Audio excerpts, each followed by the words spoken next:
اور یہ جو آپ یہاں کراچی جمخانہ میں اردو کے اتنے اچھے ادبی پروگرام اور مشاعرے دیکھتے ہیں، تو اس کی وجہ میری ناقص عقل میں تو یہی آئی ہے کہ اراکین ادبی کمیٹی کی مادری زبان اردو نہیں ہے۔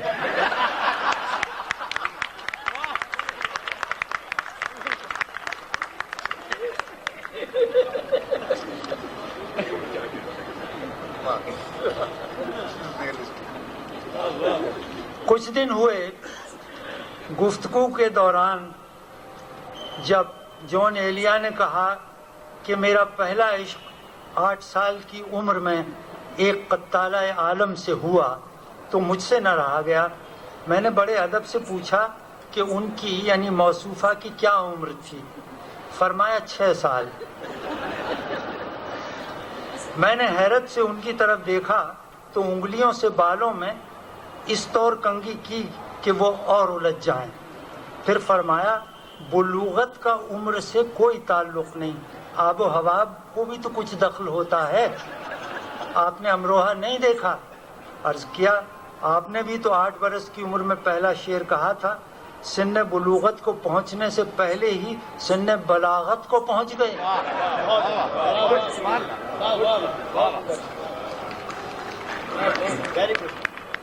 بولے جی نہیں، دونوں حادثے ایک ساتھ ہوئے۔ اس وقت کوئی نہیں کہہ سکتا تھا کہ میں 8 برس کا ہوں۔ 23 برس کی عمر میں فارغ التحصیل ہو کر پاکستان آ گیا تھا۔ عرض کیا آج بھی کوئی نہیں کہہ سکتا کہ آپ 77 برس کے ہیں، پونے 77 کے لگتے ہیں۔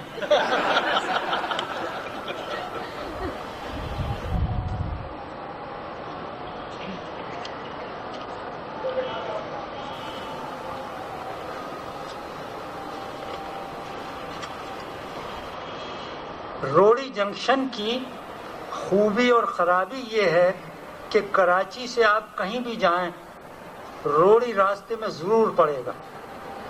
ہر رہ جو کہیں بھی جاتی ہے روڑی سے گزر کر جاتی ہے۔ مرزا عبدالودود بیگ تو یہاں تک پیشین گوئی کرتے ہیں کہ جب سور پھونکا جائے گا تو اہالیان کراچی میدان حشر میں وایا روڑی جائیں گے۔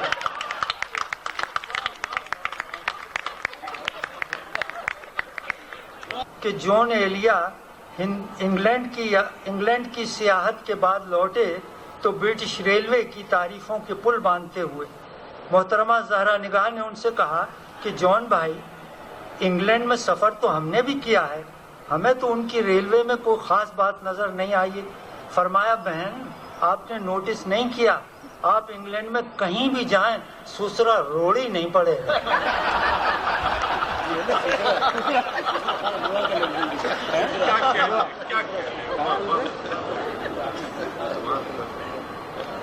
ان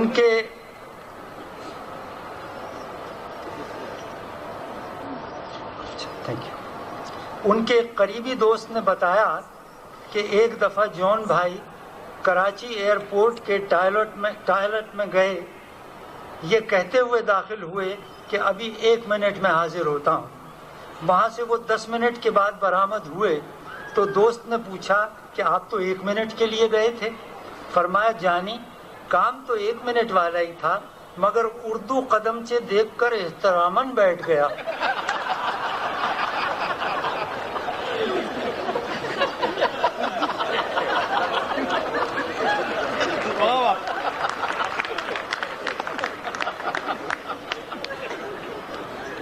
ہم نے بڑی محبت سے لکھا ہے، تفنن مقصود نہیں ہے اس کا۔ تو انہی جون ایلیا صاحب کا قصہ ہے۔ ایک صبح اذانوں کے وقت مشاعرہ پڑھ کے اپنے 2 شاگرد نما مداحوں کے کاندھے پہ اپنے ہاتھ اور شیروانی رکھے لوٹ رہے تھے کہ ایک شاگرد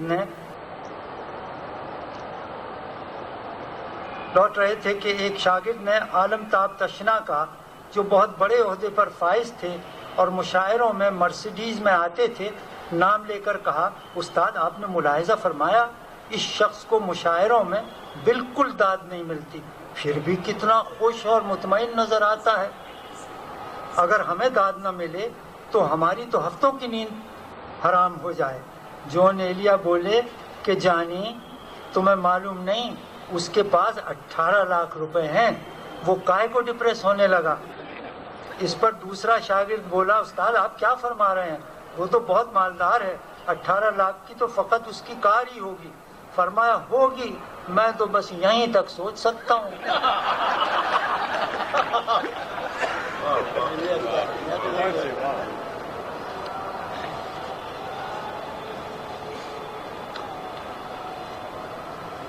منیر نیازی صاحب کا بیان ہے،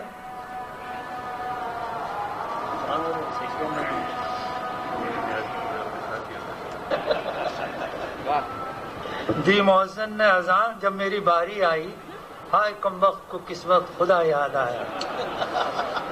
تو منیر نیازی صاحب کا بیان ہے کہ جون ایلیا نے انہیں چائے کے لیے اپنے گھر بلایا۔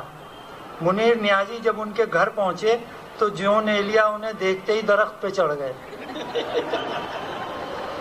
جون ایلیا کے ایک ہمدم و ہمراز بیان کرتے ہیں کہ ایک دفعہ رات کے 2:30 بجے ان کے پھاٹک پر گھنٹی بجی، وہ آنکھیں ملتے ہوئے پہنچے تو جون ایلیا کھڑے تھے۔ فرمایا جانی میں اس وقت پیے ہوئے نہیں ہوں، میں اس وقت رینجر بن کر بڑے بھائی کو فون کرنا چاہتا ہوں کہ یا تو جائیداد کے تقاسمے میں جون کے ساتھ زیادتی بند کرو، ورنہ ان دنوں کراچی میں قتل و غارت کا زور تھا اور شہر میں رینجرز گشت کر رہے تھے، لوگ دونوں سے یعنی ڈاکوؤں سے اور رینجرز سے دونوں سے خوفزدہ تھے۔ دوست جون ایلیا کو اپنے فون تک لے گیا، ان کے ہاتھ میں بے حد راشا تھا، اس کے علاوہ انہوں نے ڈائل کے سوراخ یکے بعد دیگرے غلط طرف گھمائے، انہیں نمبر بھی یاد نہیں تھا۔ کہنے لگے جانی تمہارے فون کے سوراخ غلط جگہ بنے ہوئے ہیں، ہم نے سب ٹرائی کر کے دیکھ لیے، ذرا تم فون ملا دو۔ دوست نے فون ملایا، جب بڑے بھائی صاحب دوسری طرف فون پر آ گئے تو جون نے کانپتے ہوئے ہاتھ سے ریسیور پکڑ کے مہکتے ہوئے ہونٹ اس پہ رکھ کے کہا بھیا میں رینجر بول رہا ہوں۔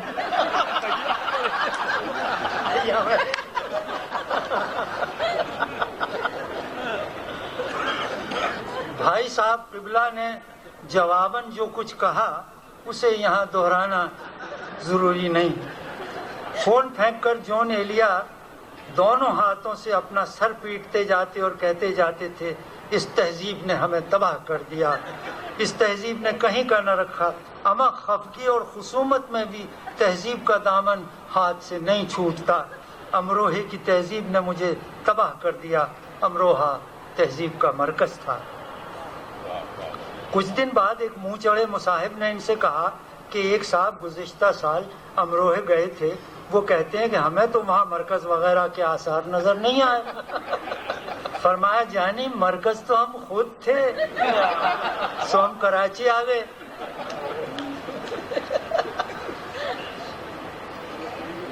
ایک دن میں نے ان کا ایک بہت لمبا انٹرویو لیا تھا، تو اس انٹرویو کے دوران اپنی ذاتی زندگی کے مصائب و شدائد بیان کرتے کرتے کہنے لگے کہ میرے پاس اب 35 کرتے اور ایک پاجامہ رہ گیا ہے۔ عرض کیا اسے بھی کسی کو بخش دیجئے تاکہ ایک طرف سے تو یکسوئی ہو۔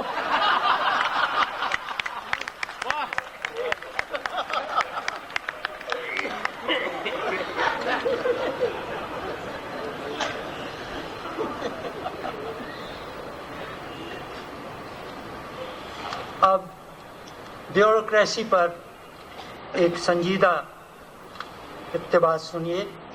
میرے ساتھ دقت یہ ہے کہ عام طور سے کوئی شخص جب غیر سنجیدہ بات کہنے لگتا ہے تو اس کی معذرت کرتا ہے، مجھے سنجیدہ بات کہنے کے لیے معذرت کرنی پڑتی ہے۔ بیوروکریٹس اور بینکرز آج کل بہت بدنام ہیں، لیکن ان سے بھی بدتر ایک اور کلاس ہے، وہ ہے ریٹائرڈ بیوروکریٹس اور ریٹائرڈ بینکرز کی برادری، جس سے اب میرا تعلق ہے۔ ہمارے دوست مرزا عبدالودود بیگ تو ایک اور ستم ڈھاتے ہیں، وہ کہتے ہیں کہ بیوروکریٹ کے املا میں گریٹ کی یہ کے نیچے 2 کے بجائے 3 نقطے لگا دیے جائیں تو املا کی غلطی دور ہو جائے گی. لیکن انہیں یہ خیال نہیں آیا کہ ہماری دل شکنی کی صورت بھی پیدا ہو جائے گی.